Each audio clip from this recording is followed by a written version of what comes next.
How does an average 17-year-old build a 95 truck, $1.9 million a month empire? At 17, you bought 2 trucks. How in the world does a 17-year-old accomplish that?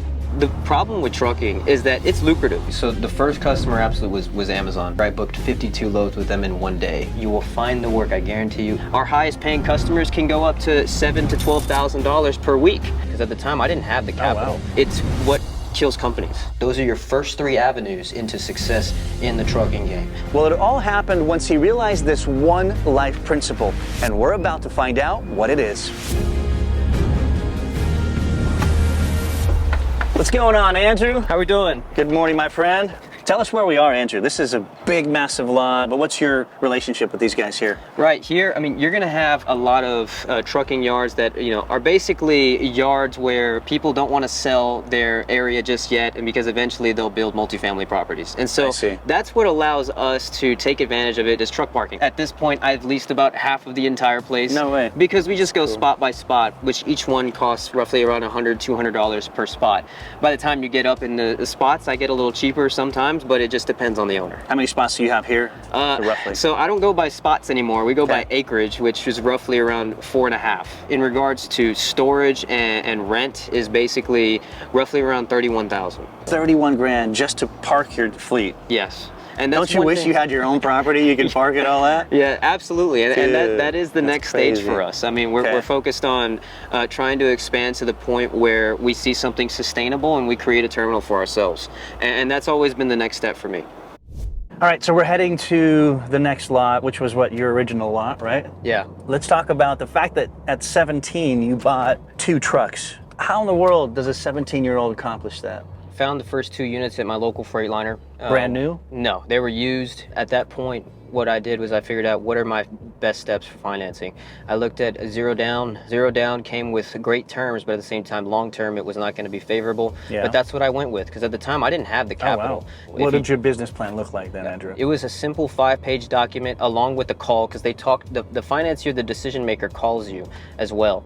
But basically, he looked at who I was working with, Amazon, and how much freight that they had. When it comes to the truck costs themselves, you're looking at roughly around $1,700 for each truck. And then after that $1,700, you're looking at insurance, you're looking at fuel, and then you're also looking at driver. Okay. And so overall, you're looking at per month, that unit's cost was around the 35 to 4,000 mark. This guy grew from 2 trucks, 4, 10, 17, and now 95 in a matter of years. If you guys want to know the secret to how he's scaling so quickly, keep watching to find out. What do I need to budget for to start a trucking business? Can you elaborate more on that and help our viewers understand that it is possible, and here's what it looks like? Yeah, absolutely. And it definitely is possible with the right opportunity. Initially, you have to budget for the right truck. I mean, overall, if you're going to buy used, tread carefully. A lot of times guys are going to put a lot of lipstick on some pigs, and so you have to be wary of what to look for. If you don't have that experience, find drivers or find inspectors that can help you.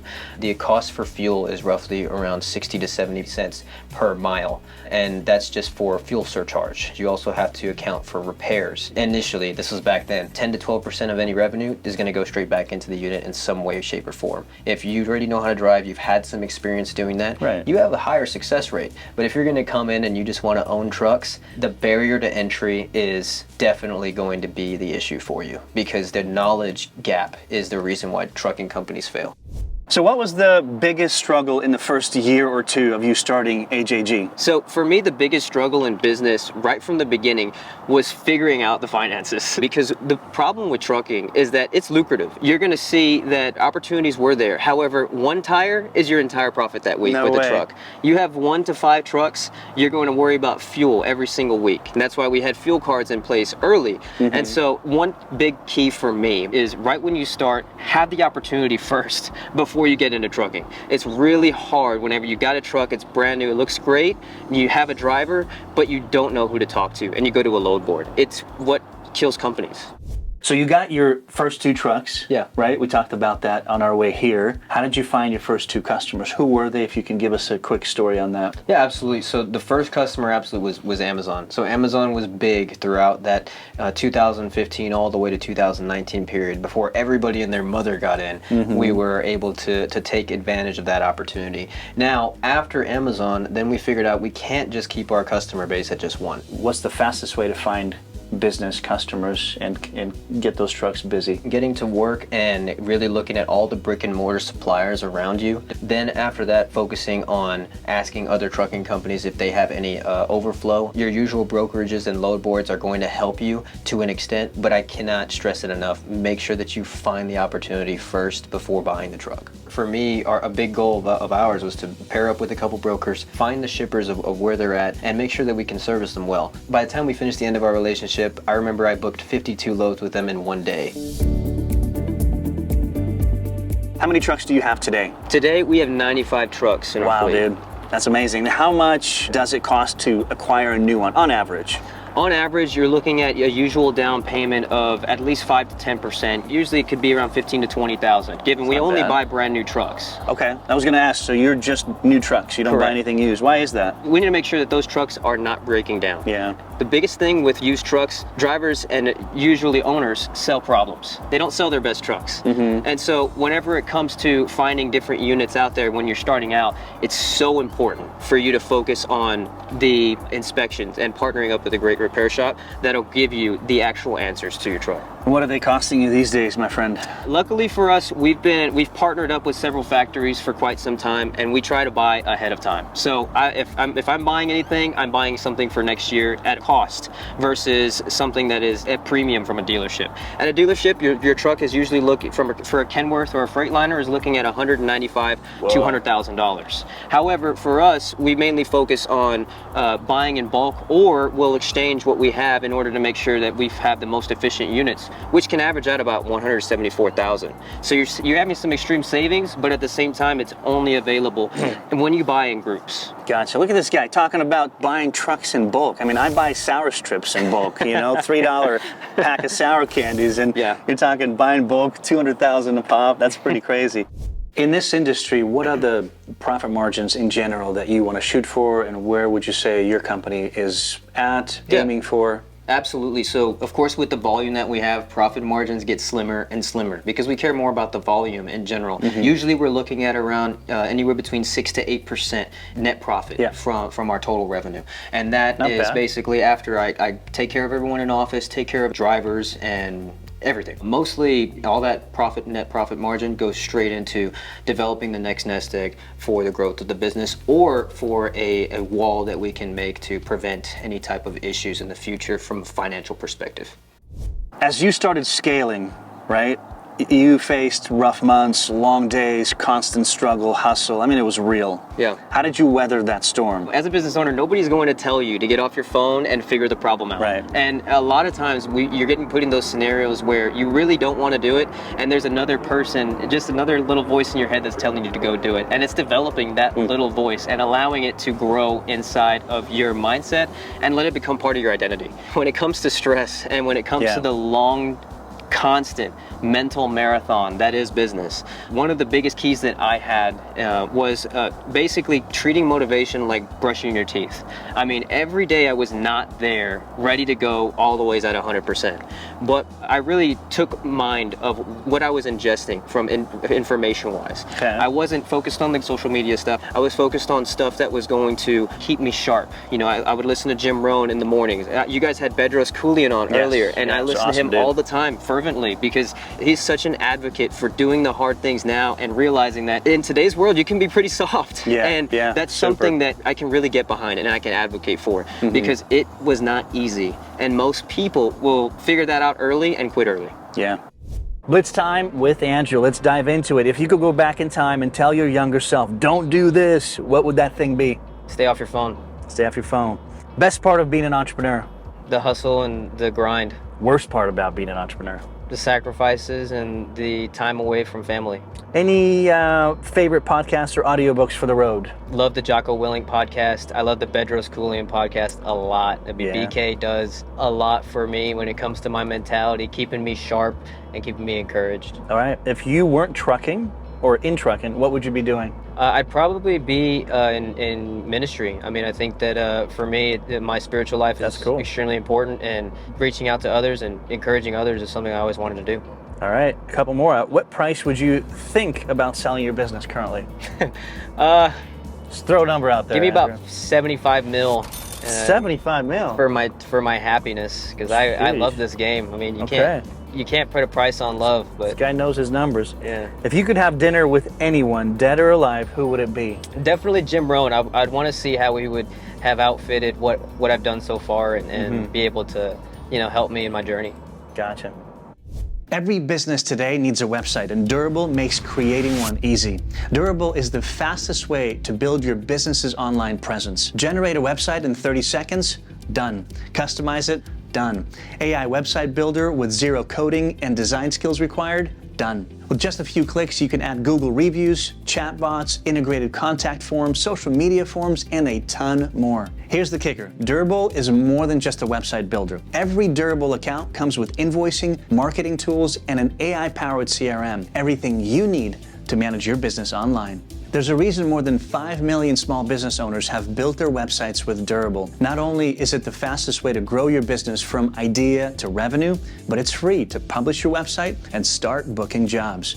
Click the link below to set up your free account and create your business website today.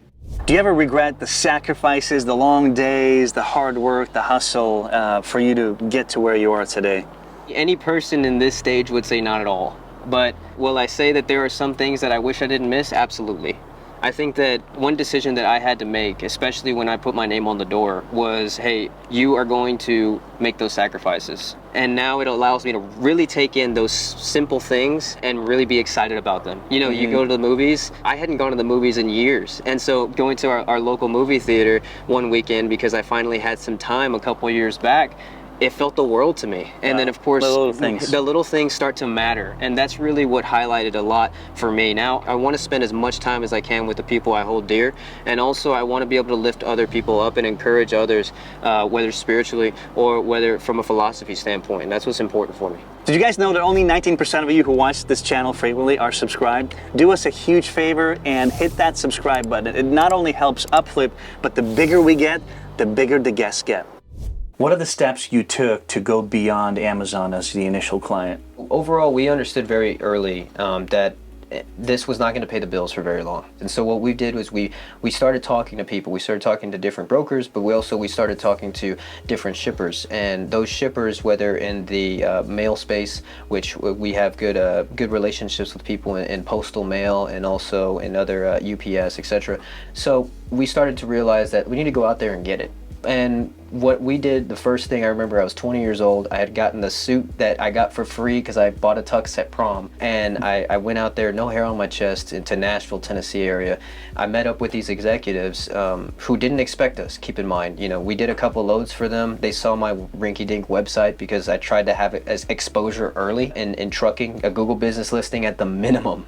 They thought I was applying for an internship, but actually I was instead telling them, hey, I'm here to haul your freight. I've done work with you in the past, and I can do it cheaper. And that started to where we are today, growing into a consistent relationship that we had through thick and thin. Where we can find those direct contracts, we did, and we saw the potential.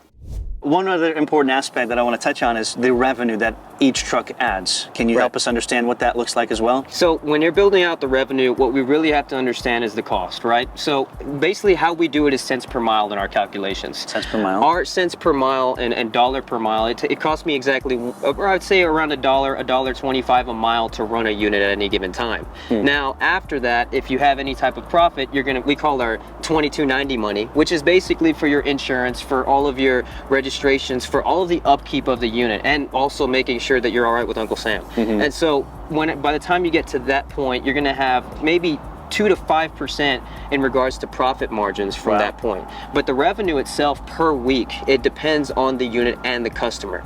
Our highest paying customers can go up to $7,000 to $12,000 per week on an average. But at the same time, you have your lower paying customers that are also going around $5,000 per week. It all depends on the average for us, and that's usually where you're going to see it. Got it. So at which point, Andrew, and now you've been in it a number of years, did you ever feel like, you know what, I've made it? Like, we're onto something, the company's operating, it's making money. Describe that feeling, that day, that moment in life, and any takeaways you want to share. I will say that as a business owner, those feelings are few and far between because there's just always something that you're worried about that is going to happen, especially in trucking.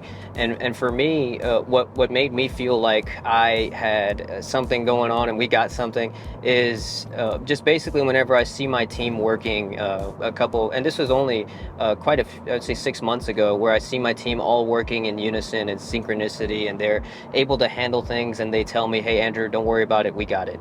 And that made me feel great, because I finally figured out, hey, I made a team, they're doing great, and they're able to automate a lot of this process that I never thought I could do.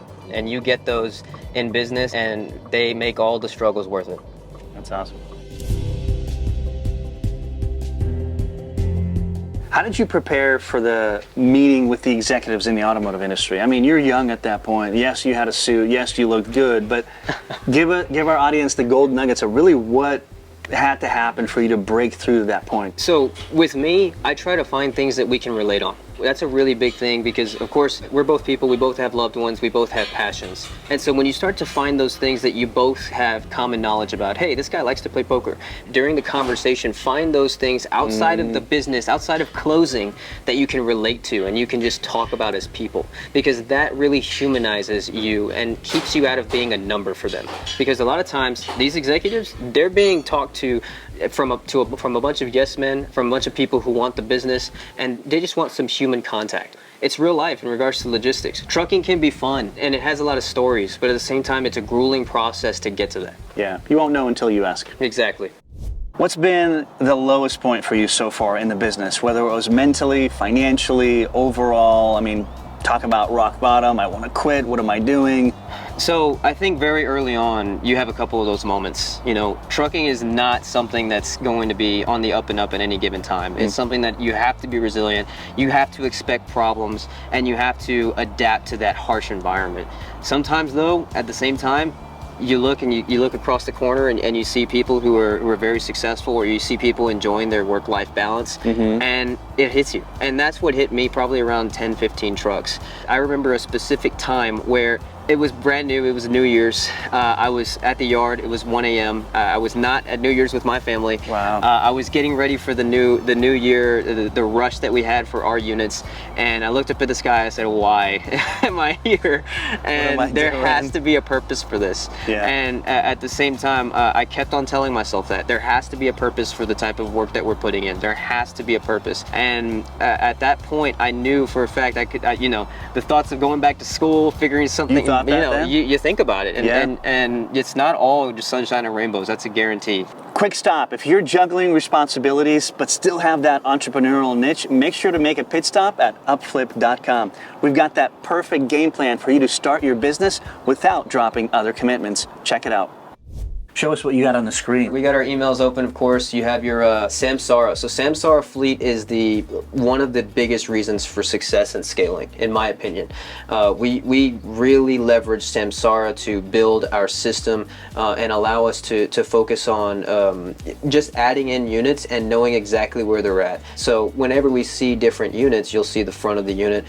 Each unit has a forward-facing camera only. And then also you'll see that there are diagnostics for each unit if there's ever an issue, and it allows my technicians to really get down and understand exactly what they need to repair quickly. We'll do a more in-depth dive into the systems, but what else you got? Where you got the to-do list? Yeah, we got the to-do list. I use Todoist a lot for everything. It keeps everything outside of my head and into a platform. That way I can, when I spend time with family, I can do that. When I spend time at work, I know exactly what I need to cover at the very beginning of the day. I recommend it. It's really tedious and hard initially, but it helps those guys who analyze and think a little too much. What about Zoom? What's going on there?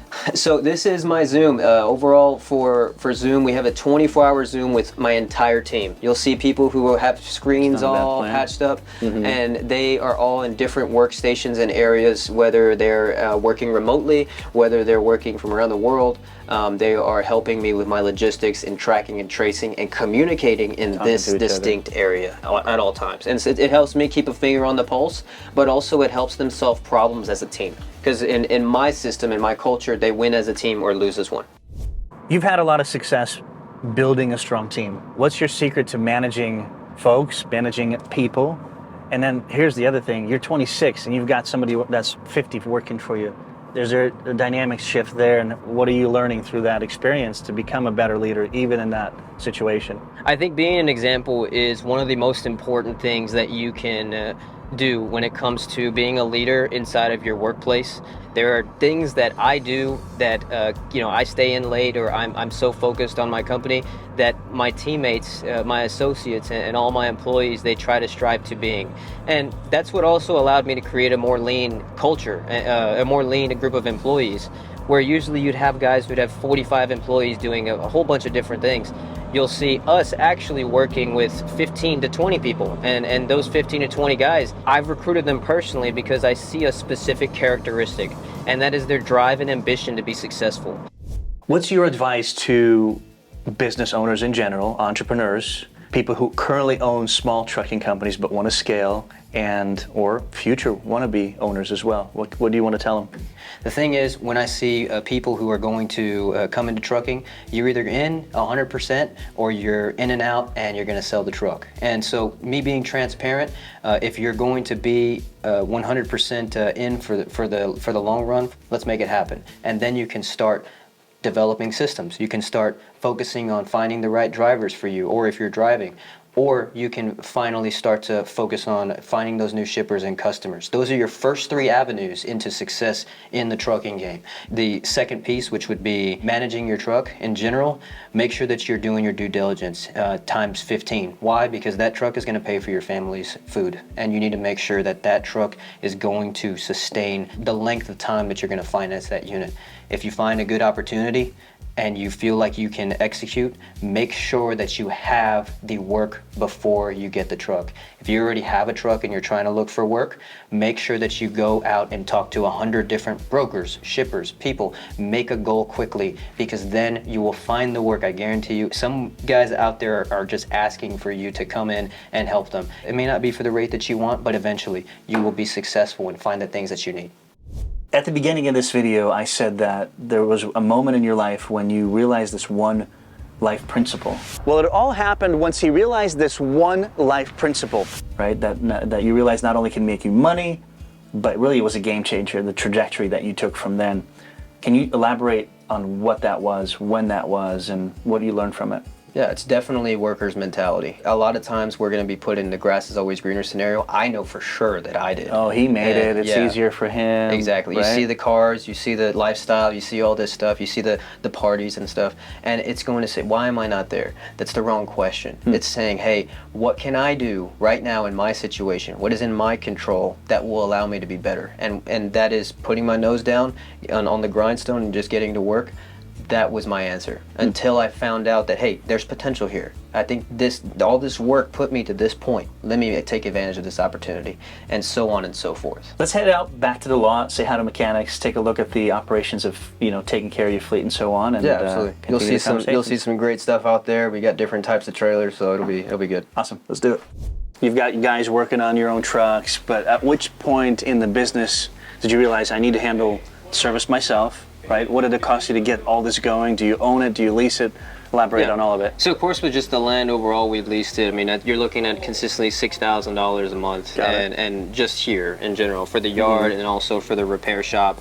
And we've outfitted it ourselves a little bit. We added some concrete where we needed to so that our guys can work safely. And then of course for the shop itself, whenever you're starting out, you're only starting out with a couple toolboxes, and that's stuff that we did ourselves, or also we had additional servicemen would come in and they would come in with their own tools. A lot of guys have their own tools if they're mechanics that have been inside of dealerships for some time. If you pay them well, they'll bring their own tools initially, and of course, if you take care of them, it helps a lot. Is there anything cool that you want our audience to see at this particular location? Trucks, cars? Oh yeah, where do we want to go next? So I got my newest truck, 747, probably my favorite number, because of course you have your usual Boeing 747s. Oh yeah. We got a few other specific trailers out here. We have also my mobile repair unit. These guys love to take pride in it.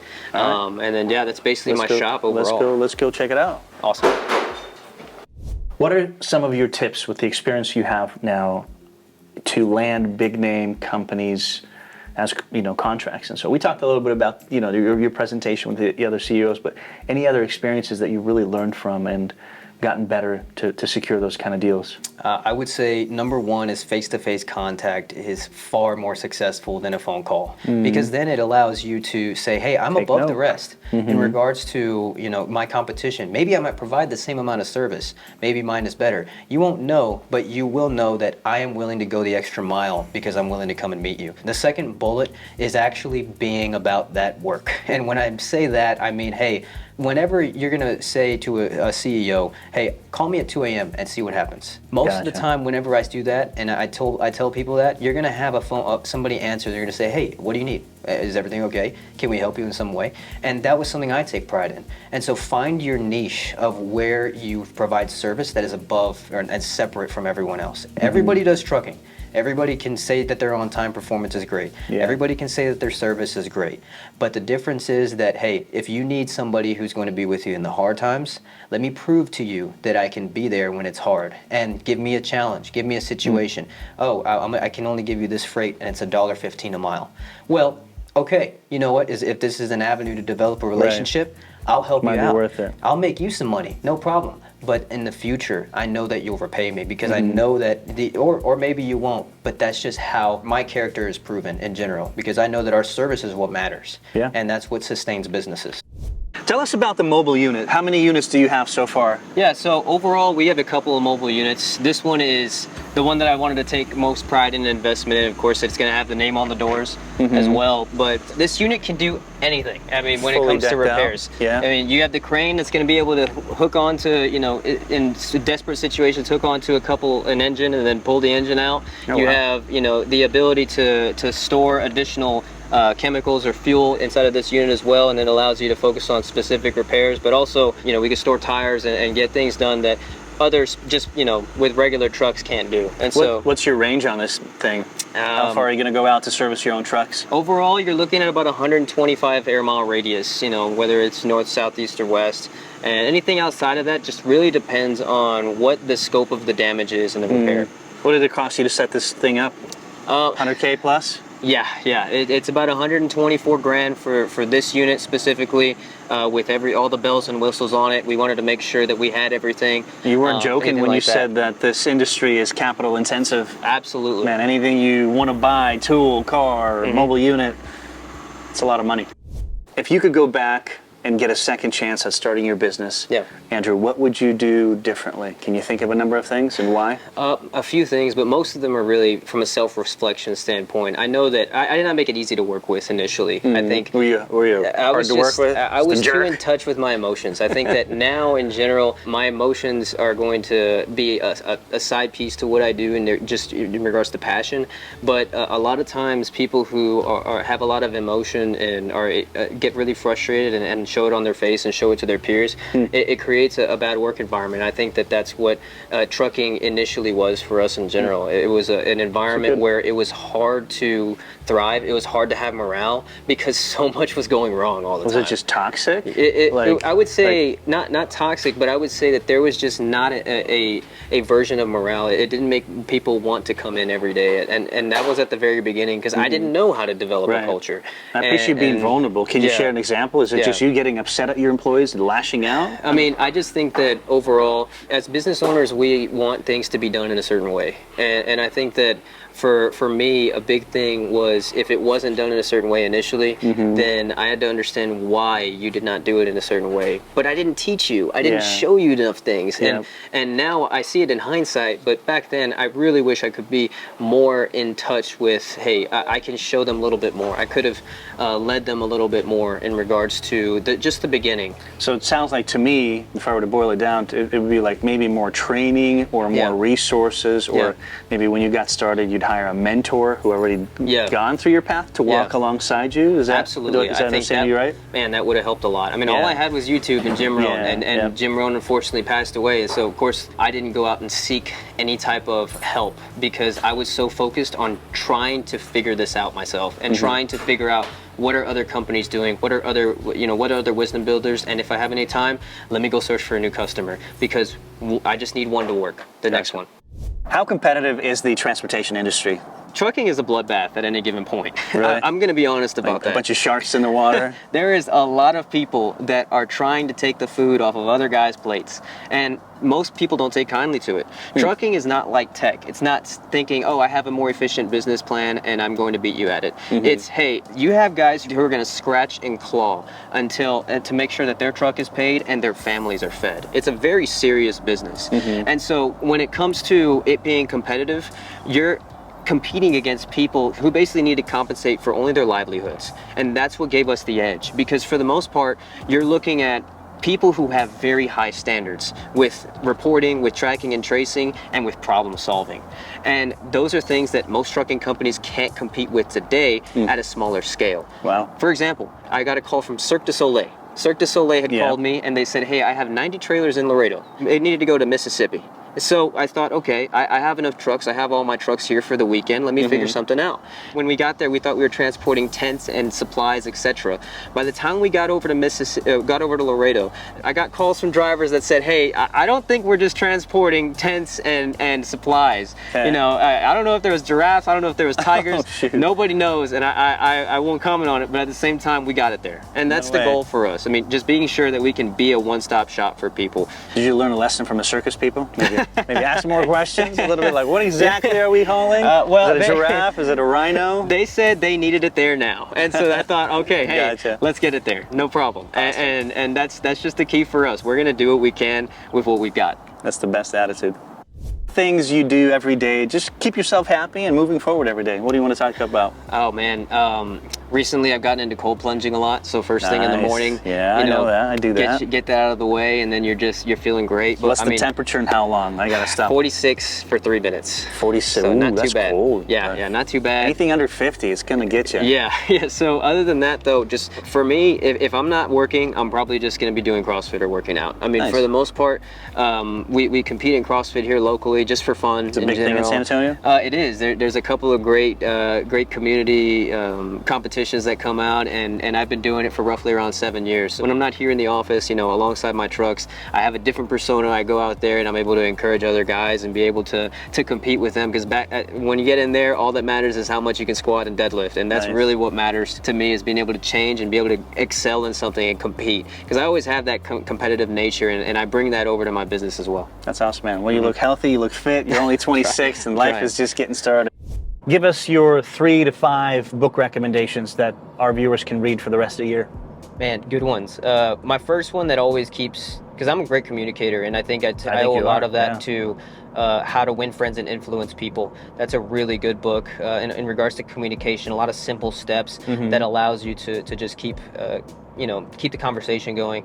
Number 2, if you're already in business and you're trying to scale, Principles by Ray Dalio. That was one that really helped me scale into where I am today. From 20 trucks, it helped me get out of that 20 truck rut, and it helped me scale and realize that my business is an engine and I need to get as much horsepower from it as possible. All right. So Principles. What's the other one?